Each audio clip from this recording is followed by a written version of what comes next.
संध्या काल में लगाया गया दीप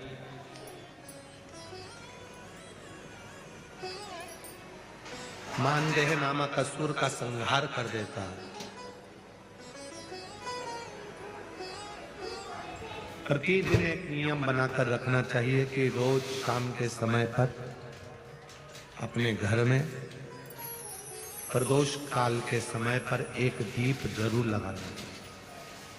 और यदि बेलपत्र का वृक्ष है तो उस बेलपत्र के वृक्ष के सामने भी एक दीप अवश्य लगाना चाहिए।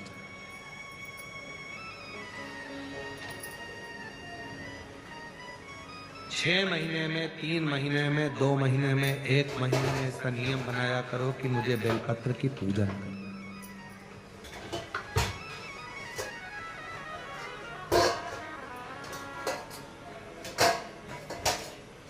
स्वयं माता लक्ष्मी जी ने भगवान नारायण को पाने के लिए बेलपत्र का पूजन किया। जब इंद्र की पूरी सत्ता चली गई थी, सारा की सारा धन इंद्र का चले गया था, असुरों ने उस इंद्र के सिंहासन पर अपना कब्जा जमा लिया था, तब इंद्राणी ने, स्वयं सची मानी इंद्राणी ने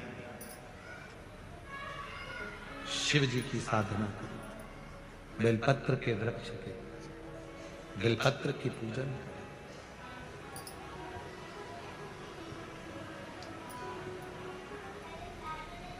कभी दिल कर जाए तुम्हारा तो कभी महीने में, 1.5 महीने में, 2 महीने में बेलपत्र के पेड़ के नीचे जल लेकर बैठो। बेलपत्र के वृक्ष के नीचे दूध नहीं चढ़ाना, बेलपत्र के वृक्ष के नीचे दही नहीं चढ़ाना, शहद भी नहीं चढ़ाना। बेलपत्र के वृक्ष के नीचे जब आप बैठते हैं, बेलपत्र पूजन का एक विधान होता है कि जब हम बेलपत्र की पूजन करते हैं तो 2 कलश पानी के भरे हुए, एक अपने सीधे हाथ की ओर, एक उल्टे हाथ की ओर रखा जाता है। पूजन की थाली बीच में रखी जाती है। 2 बत्ती का, लंबी बत्ती का, 2 बत्ती लंबी घी की जलाई जाती है।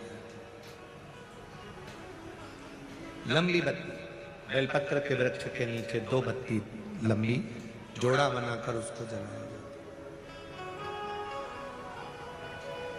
फिर दोनों हाथ में कलश में जल है, बेलपत्र के वृक्ष के नीचे दोनों हाथों का जल धीरे धीरे शिव जी का स्मरण कर कर, नारायण लक्ष्मी का स्मरण कर कर, माँ आदिशक्ति गौरा का स्मरण कर कर, रिद्धि सिद्धि गणेश का स्मरण कर कर उसको चढ़ाओ।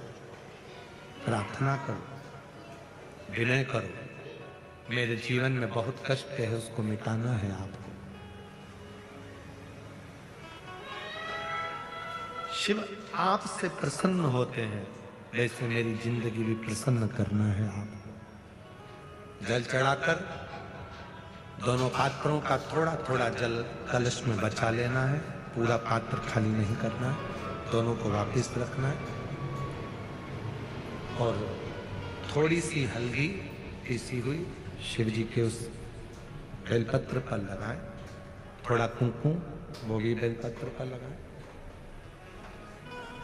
7 दाने अक्षत के, केवल 7 दाने अक्षत के बेलपत्र को छुआकर अपनी थाली में रख लें। घर पर जब जाएं तो वो 7 दाने अक्षत के और बेलपत्र के वृक्ष में जो चढ़ा हुआ थोड़ा सा जल बचाकर लाए हो, वो घर में छींट कर 7 दाने पूरे घर में डालना प्रारंभ करें। महीने में, 2 महीने में, 3 महीने में एक बार करिए। जीवन में किसी के आगे हाथ फैलाने की जरूरत नहीं पड़ेगी। इतनी संपदा बाबा, इतनी संपदा। बेलपत्र की महत्वता को लोग जानते नहीं है। एक प्रदोष की महत्वता, एक बेलपत्र की महत्वता। अभी हमने पहले भी कहा, एक कथा प्रदोष काल की रह गई है। एक बार हम दिल्ली बाच रहे थे पर वो पूरी नहीं हो पाई क्योंकि पानी आ गया। हम प्रयास कर रहे हैं उस कथा को कुबेरेश्वर धाम पर, क्योंकि उसमें प्रदोष काल की कथा में टेंट नहीं लगता। वो प्रदोष काल की जो कथा होगी सीहोर कुबेरेश्वर धाम में, उसमें टेंट नहीं लगेगा, उसको खुले मैदान में बांचना पड़ता। आप और हम सब खुले मैदान में बैठकर प्रदोष काल में उस कथा को सुने, और उसमें प्रदोष की महत्वता को जाने। और हमारी तरफ से हम तो आज प्रकाश जी आपको भी, दीना भाभी जी आपको भी, दोनों को निमंत्रण दे रहे हैं। जब भी सीहोर में जब कथा हो प्रदोष काल की, तो एक दिन कम से कम आप लोग आकर उस कथा के पूजन आपको भी करना रहेगी, प्रदोष काल की कथा।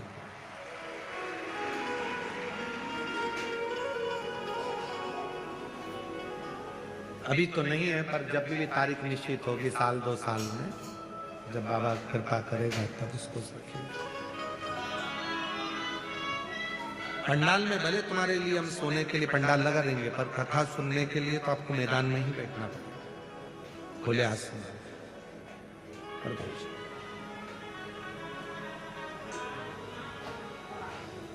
शिव तत्व को